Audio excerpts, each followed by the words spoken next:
Star தமிழின் face to face நிகழ்ச்சி தொடர்கிறது. இன்றைய ஃபேஸ் டு ஃபேஸ் நிகழ்ச்சியில் முன்னாள் அமைச்சரும் ஈழ மக்கள் ஜனநாயக கட்சியின் செயலாளர் நாயகமுமாகிய டக்ளஸ் தேவானந்தா அவர்களோடு பேசி கொண்டிருக்கின்றோம். அண்மையில் ஒரு ஆர்ப்பாட்டம் நடக்கின்றது.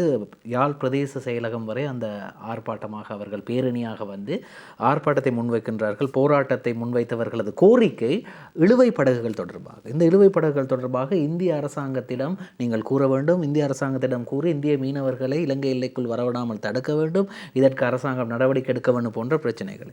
இது தொடர்பாக தற்போது அதாவது இலங்கை அரசாங்கம் நடவடிக்கை எடுக்கிறன்றதை விட இந்திய அரசாங்கம் நடவடிக்கை எடுக்கணும். அப்படி இல்லாட்டால் இந்திய தூதரகத்தை வந்து தாங்கள் வெளியேற்றணும் என்று சொல்லி ஆகவே இது தொடர்பாக இலங்கையினுடைய தற்போதைய கடற்றொழில் நீரியல் வளங்கள் அமைச்சரான ராமலிங்கம் சந்திரசேகரம் கூட சொல்கிறார். அவருடைய நிலைப்பாடுகள் வேறு. வந்தால் அடிப்போம், வந்தால் பிடிப்போம், அந்த மாதிரியான நிலைப்பாட்டில் தான் அவர் இருக்கலாம். அது அரசாங்கத்துடைய கொள்கை இருக்கலாம். உங்களுடைய நிலைப்பாடு, நீங்கள் அமைச்சராக இருந்தீர்கள். இது ஒரு நீண்ட கால பிரச்சனையாக இலங்கைக்கும் இந்தியாவுக்கும் இடையில இருக்குது. மற்றது இந்த பிரச்சனை இலங்கைக்கும் இந்தியாவுக்கும் இடையில மாத்திரமல்ல, இப்படியான இந்த இல்ல பிரச்சனைகள் உலகத்தில் வெவ்வேறு நாடுகளுக்கு இடையில இந்த கடத்தொழில் பிரச்சனைகள் இருக்குது. சரி, அது ஒரு பக்கம் இருக்கட்டும். இப்போ எங்களுக்கு இடையிலான பிரச்சனை, அதுக்கு முதல் இந்த 74ஆம் ஆண்டு இந்தியாவும் இலங்கையும் ஒரு ஒப்பந்தம் ஒன்று செய்து கொண்டவ 74ஆம் ஆண்டு ஒப்பந்தம். அதுக்கப்புறம் அதில் சின்ன திருத்தங்களோட 76ஆம் ஆண்டும் அந்த ஒப்பந்தங்களில் சில திருத்தத்தோடு செய்து கொண்டவ. அப்போ 74ஆம் ஆண்டு ஒப்பந்தத்தில் என்ன சொல்லினோம்னு சொன்னால், அதாவது இந்த கச்சதீவை தாங்கள் இந்தியாவுக்கும் வந்து அதனுடைய பூகோள அரசியலில் பாதுகாப்புலையும் தங்களோட வர்த்தக நலன்கள்லேயும் அக்கறை இருக்கும். அதுதான் தவறுன்னு சொல்ல வரையில். அப்போ இந்த ஆர்டிக்கல் இந்த 4ம் 6ம் என்ன சொல்லுதுன்னு சொன்னால், 74ல் அவையில் சொல்லினம் வந்து அந்த ஒப்பந்தம் செய்த பிறகு இந்திய கடத்தொழிலாளர்கள் அல்லது பில்கிரிம்ஸ் என்றால் பாத யாத்திரைகள், இல்லை அதாவது புனித யாத்திரைகளுக்கு செல்றாக்கிற கச்சதீவில் கோயில் இருக்குதானே, அப்போ அதுக்காக இலகுவாக போய் வரலாம். அப்போ இந்த மீனவர்கள் போய் வர்றதை பற்றி என்னென்றால், அண்டையன் வேலைகள் எல்லாம் வந்து இந்த பருத்தி நூலில் செய்த வேலை. அப்போ கடலில் இண்டையன் வேலைகள் அப்படியே இல்லை, உறுதியானது இல்லை, உறுதியான இல்லை, அது தண்ணியில் ஊறாது. இப்போ பேரம் இல்லாமல் இருக்கு. ஆனால் பருத்தி நூலில் செய்த விலையென்றால் பேரமாக இருக்கு. அப்போ உலர்த்துறதுக்காண்டி அங்கே போகலாம்ன்றதுக்காண்டித்தான் ஜாத்திரிகள் மாத்திரமல்ல கடத்தொழிலாளர்களும் போகலாம்னு அவையில் சொல்லியிருக்கணும். அதே நேரத்தில் 2 பக்க கடத்தொழிலாளர்களும் ஆர்டிக்கல் என்னென்று சொல்கிறது, ஆர்டிக்கல் 6 ஆர்டிக்கலுக்கு என்னென்று சொல்கிறது சரத்து. சரி, 6ஆம் சரத்தில் என்ன சொல்லியிருக்கென்றால், 2 தரப்பு மீனவர்களும் அங்காலயம் போகலாம் இங்காலயம் பெறலாம் என்று சொல்லியிருக்கு. அது 74ஆம் ஆண்டு. இது பிறகு இந்த திருத்தத்தில் 76ஆம் ஆண்டு திருத்தத்தில் அவையில் அதை கட்டுப்படுத்திட்டோம்.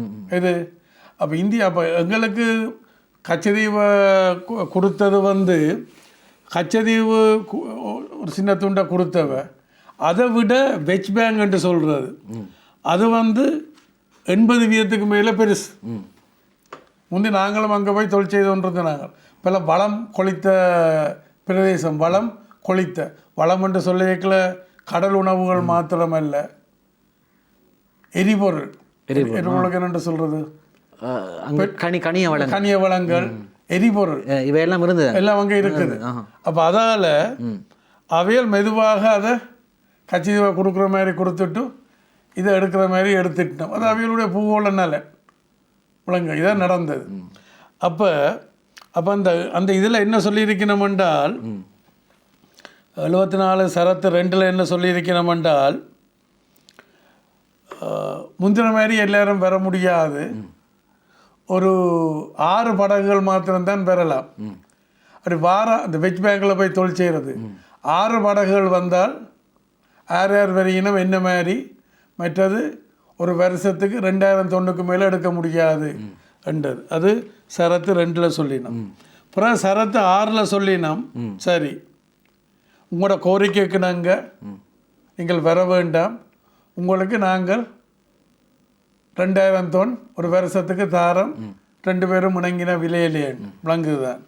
அப்போ இந்திய அரசாங்கம் அன்றைக்கு என்ன யோசிச்சிருக்கலாம், அந்த வெச் பேங்கில் இலங்கைக்கு அந்த இடத்த கொடுத்தால் தொழில் செய்கிறதுக்கு, நாளைக்கு வேறு நாடுகள் இலங்கையில் வந்து தங்களோட பாதுகாப்புக்கும் குந்தகம் விளைவிக்கலாம், தங்களோட வளங்களையும் சுரண்டலாம் என்று அந்த நோக்கத்தில் அவர் செய்திருக்கலாம். சரிபுள்ளைன்றது வேறு, இதான் சதார்த்தம். சரி, அது அப்படி இருக்கேக்கில் இந்த கடத்தொழிலாளர்கள் இப்போ இது இலங்கையிலேயும் சட்டவிரோதம். இது இந்த இழுவமடி படகுன்றது இலங்கையிலேயும் சட்டவிரோதம், சட்டத்தில் இருக்குது. அப்போ இவியல் என்ன செய்யணும் என்றால், ஏற்கனவே தங்களுடைய பக்கத்தில் முழுக்க அழிச்சிட்டினோம், இந்திய கடல் எல்லைக்குள்ளே முழுக்க அழிச்சிட்டினோம் இந்த இழுவமடி படகால். அப்புறம் இங்கால வெறியினம். அப்போ நான் எடுத்த முயற்சிகள் உண்டு, அந்த கடற்தொழிலாளர்களோட கதைக்கிறது, தமிழ்நாட்டு அரசாங்கத்தோட கதைக்கிறது, மற்றது இந்திய அரசாங்கத்தோட கதைக்கிறது.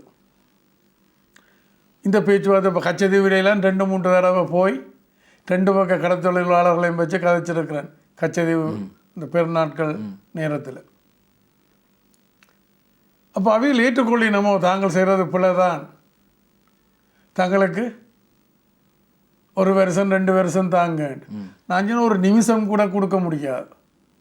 ஏன்னா அது எங்களை அழிக்குது, எங்களோட வளங்களை அழிக்குது, வளங்களை எல்லாம் சுரண்டு. அமைச்சராக நான் இன்னொன்று இல்லை, அமைச்சராக இருக்க முந்தைய நான் அந்த அதில் ஈடுபட்டது. எம்பியா வந்த பிறகு 90ஆம் ஆண்டில் இருந்து என்னுடைய ஒரு பார்வையில் அதுவும் இருந்தது. எங்கட மக்கள் நாங்கள் பிரதிநிதித்துவப்படுத்துகிற எல்லாம் பிரதிநிதித்துவப்படுத்த போகிற மக்கள், எந்த மக்களுக்காண்டி போராடினமோ அந்த மக்களுடைய நலன்கள் எனக்கு முக்கியம் தானே. அப்போ அப்போ நான் அவியலுக்கு சொன்னேன், இப்போ உங்களுக்கு அங்கால மீன் இனங்கள் இல்லை, அப்போ இங்கால உருவாகினால் மீனுக்கு பாஸ்போர்ட் தேவையில்லை, அங்காலையும் பெறும். அப்போ இன்றைக்கு இங்காலையும் வந்து நீங்கள் அழிச்சிட்டீர்கள் என்றால் இங்காலேருந்து உங்களுக்கு வராது. அப்படியே தயவு செய்து வர வேண்டாம், உங்களுக்கு ஒரு வினாடி கூட நான் இணங்க மாட்டேன் விடுறதுக்கு என்றெல்லாம் வெளிப்படையாக சொல்லி என்னுடைய வெளிப்படையான இதுகள். அப்போ இது கேட்கல. இப்போ 20 வருஷத்துக்கு மேலே 1 வருஷம் 2 வருஷம் மட்டும் 20 வருஷம் போச்சு, வளங்களெல்லாம் மலிபடுது. அப்போ நான் என்ன செய்தேன் என்றால் சட்ட நடவடிக்கையும் எடுக்க விளக்கிட்டேன், கைது செய்கிறது. அதே நேரத்தில் அந்த படகுகள், பிடிக்கப்பட்ட படகுகளையும் கொண்டு அந்த எல்லையோரங்களில் கவுக்க வேணும், கவுக்க வலிக்கிட்டது.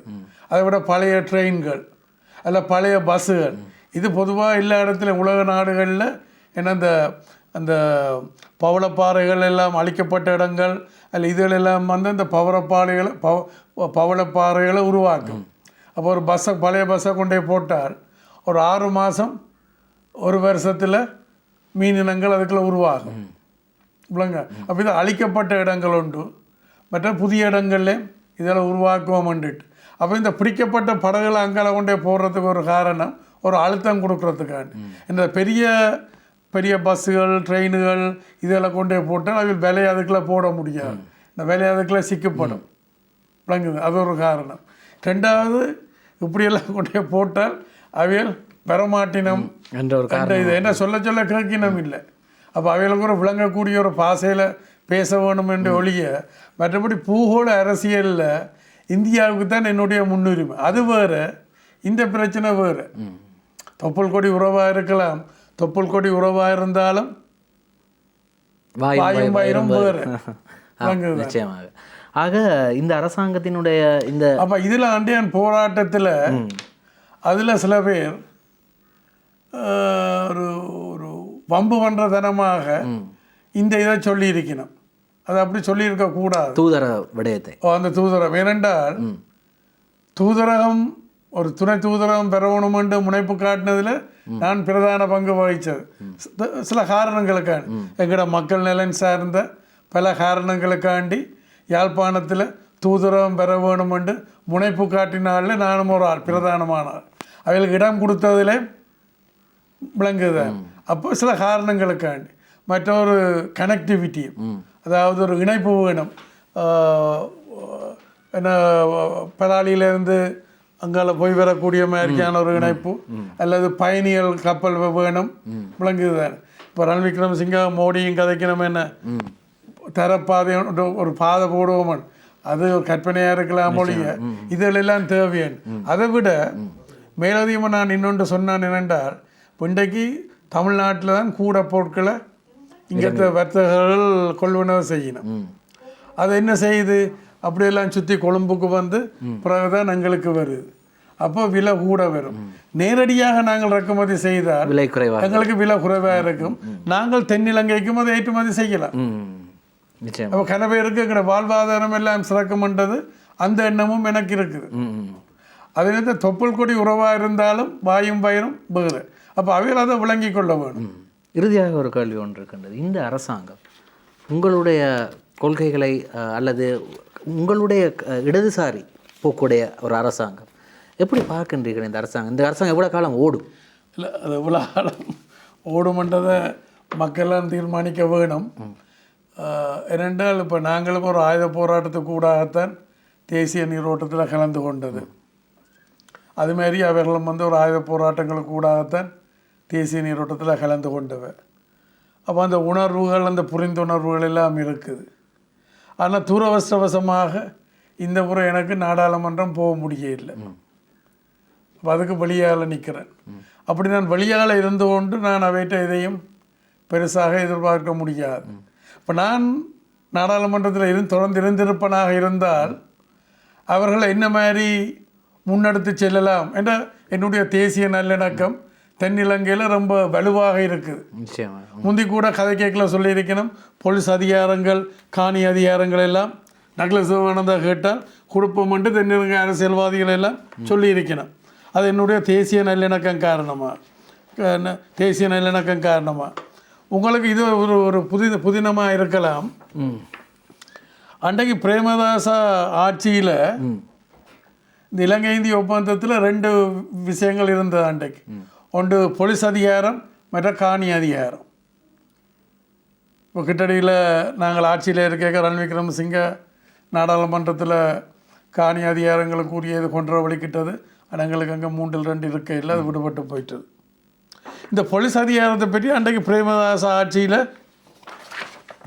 நாடாளுமன்றத்தில் நிறைவேற்றியாச்சு. 90ஆம் ஆண்டில் 90ஆம் ஆண்டு ஆக்ட் நம்பர் 1 of 1998 அப்போ நிறைவேற்றியாச்சு.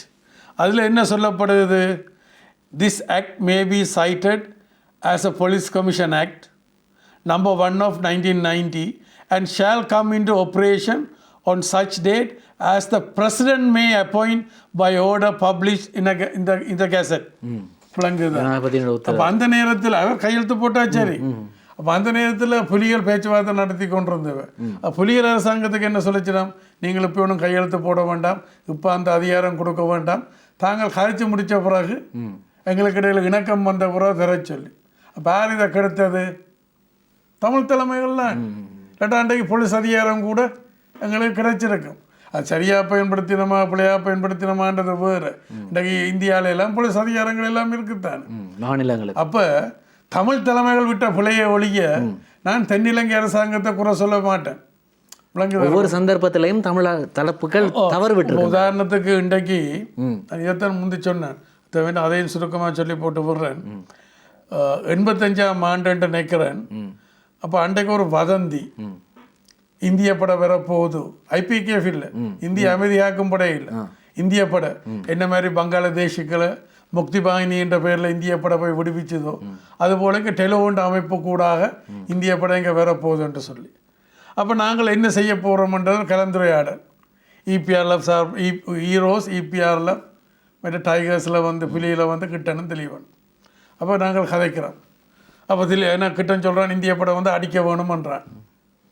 அப்போ நான் சொன்னேன், ஒரு பேரலையை எதிர்த்தால் அது முன்னாடி கரையில் கொண்டே அடிக்கும். ஆனால் உடனே இந்த கடல் குளிப்புகளை நாங்கள் போகிற மாதிரி, அலைக்குள்ளே போகிற மாதிரி நாங்கள் எல்லாரும் ஒரு பொது வேலை திட்டத்தை கூடாக இந்திய படைகளை வடகிழக்கினுடைய எல்லையோரங்களுக்கு தள்ளிட்டு அரசியல் ரீதியாக தள்ளின பிறகு நீங்கள் உங்களோட கொள்கையை மக்கள்கிட்ட வைங்க, நாங்கள் எங்களோட கொள்கையை மக்கள்கிட்ட வைக்கிறோம், மக்கள் யாரையும் தெரிவு செய்யட்டும். அப்போ கிட்ட சொன்னான், தேவா உங்களுக்கு இந்திய படையை பற்றி தெரியாது, தாங்கள் அங்கே பயிற்சி எடுத்தது அது ஒரு டிசிப்ளினான ஃபோர்ஸ், கட்டுக்கோப்பான படை என்று சொன்னேன். அப்போ நான் சொன்னேன் எந்த படையும், அமெரிக்க படையோ சீன படையோ ரஷ்ய படையோ எந்த படையும் சாதாரண நேரத்தில் நாங்கள் ஏறி கிள்ளி நுள்ளியெல்லாம் விளையாடலாம். யுத்தம் என்றால் அது இயந்திரமாகத்தான் செயல்படும். அதுக்கு இந்திய படை விதிவிலக்காக இருக்க முடியாது என்று நான் சொல்லி போட்டு கேட்டேன். சரி, இப்போ நீங்கள் எனக்கு இதில் இந்திய படையை பற்றி ஏதாவது, நான் பயிற்சி எடுத்தது வந்து பாலஸ்தீனத்தில், ஆனால் எனக்கு இந்திய படையை பற்றிய அனுபவம் இல்லைன்றதை தான் எனக்கு சொல்ல வந்தது. சரி, இதில் இந்திய படையை பற்றி இப்படி நல்லா சொல்கிறீர்கள், ஏன் அந்த நேரத்தில் ஒரு ஊதா நிறத்தில் பர்பிள் கலரில் ஊரெல்லாம் போஸ்டர், இந்திய படை வந்தால் பங்களாதேஷில் நடந்த மாதிரி கற்பழிக்கும், கொலை செய்யும், கொள்ளை அடிக்கும்.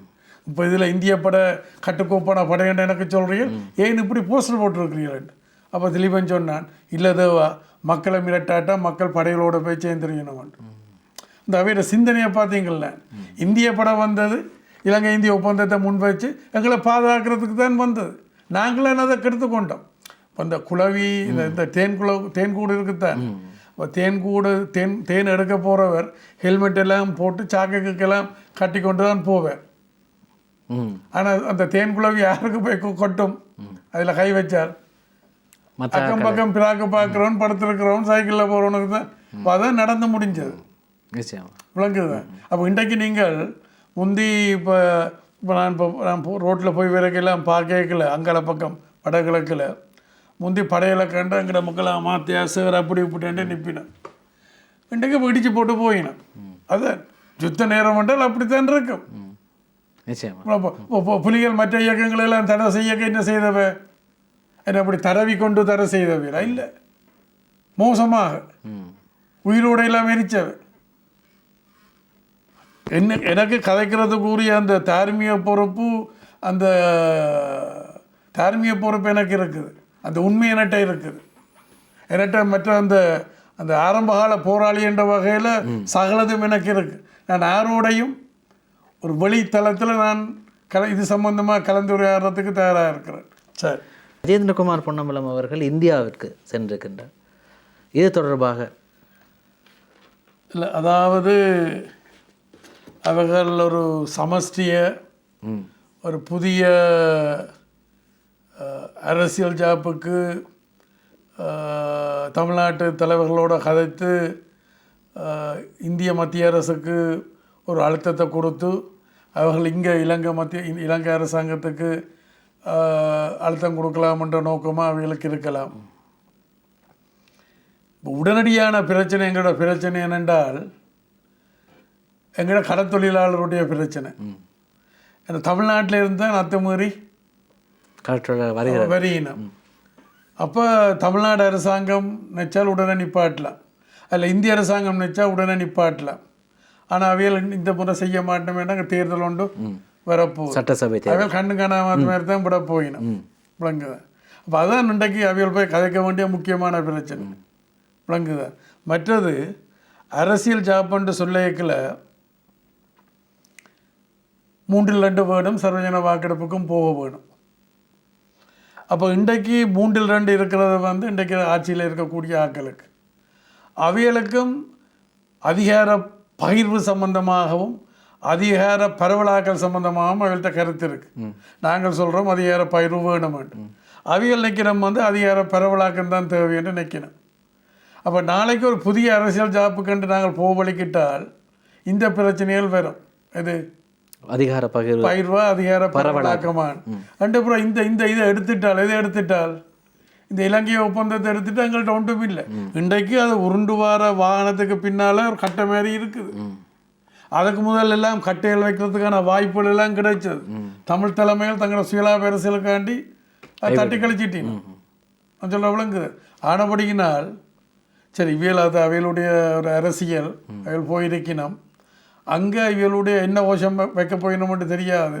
அதுக்கு இன்றைக்கு அங்கே இருக்கிற அந்த ட்ரெண்ட் என்றால் அந்த தமிழ்நாட்டு அரசியல் போக்கு இன்றைக்கு இதோட இல்லை, இலங்கை பிரச்சனையோடு இல்லை. இவர்கள் கதைக்க வேண்டிய இதுதான். அதாவது இப்போ என்னென்றால் ஒரு ஒரு இருதய நோய் ஒன்று வந்தால் நாங்கள் முதல் குளிசையத்தான் மருந்து குளிசல் அதுக்குரியதில் தான் செய்ய வேணும். உடனடியெல்லாம் பட்டி கொத்துற வேண்டியில்லை தான். இல்லை நிச்சயமா அது மாதிரி இப்போ எங்களுக்கு உடனடியாக இருக்கிற பிரச்சனை மீனவ பிரச்சனை, எங்களோட கடற்தொழிலாளர்களுடைய பிரச்சனை, அதோட வாழ்வாதாரத்தோடு, அதோட வளங்களோடு, அவரோட கடற்தொழில் உபகரணங்கள் அழிக்கப்படுறதோடு விளங்குது. அதில் தான் கதைக்க வேணும். நஷ்டஈடு கொடுக்க சொல்லியது எங்களோட கடற்தொழில் வளங்களுக்கு மாத்திரம் இல்லை, கடற்தொழில் உபகரணங்களை அழிக்கணும் தானே வேலைகள். அதுகள் அதுக்கு நஷ்டஈடு கொடுக்க சொல்லி இதுகளைத்தான் அவைகள் கதைக்க வேணுமென்றது தான் என்னுடைய இது. அது கோரிக்கையாக நாங்கள் முன்வைக்கின்றோம். நீங்கள் கதைக்க போகின்றீர்கள் என்றால் இது தொடர்பாக பேசுங்கள் என்ற ஒரு கோரிக்கையை முன்வைத்து இன்றைய நிகழ்ச்சியில் கலந்து கொண்ட இளமக்கள் ஜனநாயக கட்சியின் செயலாளர் நாயகம் டக்ளஸ் தேவானந்த் அவர்களுக்கு எங்களுடைய நன்றிகளை தெரிவித்துக் கொள்கிறோம். மீண்டும் இந்த வாய்ப்பை கொடுத்ததற்கு உங்களுடைய ஸ்டார் தமிழ் டிவியினருக்கும் மீண்டும் ஒரு நன்றியையும், அவருடைய இந்த ஸ்டார் டிவி இன்னும் பரந்துபட்ட மக்கள்கிட்ட போகிறதுக்கான என்னுடைய வாய்ப்புகளையும் தெரிவித்துக்கொண்டு விடைபெறுகின்றேன். நன்றி, வணக்கம். அதே போன்று ஐயா கூறியது போன்று திரைக்கு பின்னாலும் நிறைய எங்களுடைய சக நண்பர்கள் கடமை புரிந்து கொண்டிருக்கின்றார்கள். பிரசன்னா, லக்ஷான், பவித்ரா மற்றும் உதாரண உள்ளிட்ட அனைவருக்கும் எங்களுடைய நன்றிகளை தெரிவித்துக் கொண்டு மற்றும் ஒரு ஸ்டார் தமிழின் ஃபேஸ் டு ஃபேஸ் நிகழ்ச்சியில் உங்கள் அனைவரையும் சந்திக்கும் வரை விடைபெறுகின்றோம். நன்றி, வணக்கம்.